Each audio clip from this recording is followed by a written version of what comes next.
So, may nag-comment, sabi niya, same time ng effect ng pag-inom ng Herajes. Umiikot paningin ko, nakakasama siya sa pakiramdam. Huhu. Sa akin, miniresetahan na lang ako ng OB ko. Hindi na siya iniinom, pero po yan yung liquid.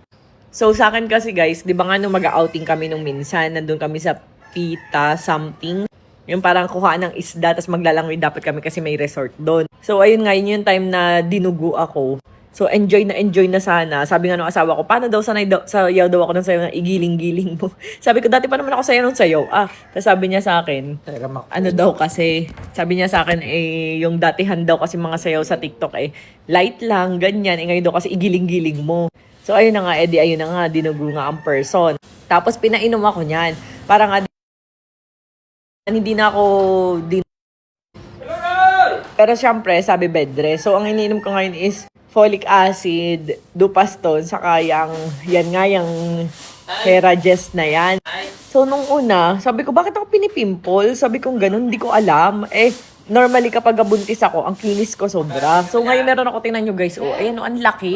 Tapos, eto pa, meron pa dyan. Tapos, sa likod, meron din. Tapos, dito, parang meron. Sabi ko, ano ba yun? Ba't ako pinipimples? Yung pala na search ko, nakaka-pimples talaga daw. Ang sabi, maglalabasan daw yung pimples mo sa Herajes. So, ayun, normal pala talaga. Sabi ko, ano ba to? Ba't parang hindi ko maintindihan? Naghihilamos naman ako lagi, di ba? Tapos nagpapahid naman ako mga pampakinis na pwede sa buntis. Gamit ko yung mga products natin. Tapos, ayun, yung pala, pag-search ko pa lang sa, kung nakaka-pimples ba, nakalagay pa, oo, nakakapagpalala ng pimples, ganun pa pala. Tapos bukod doon, sabi ko, bakit nung simula nga nung ininom ko, ewan ko lang kung dahil sa bleeding, nagbi-bleed ako before, kaya ako nahihilo.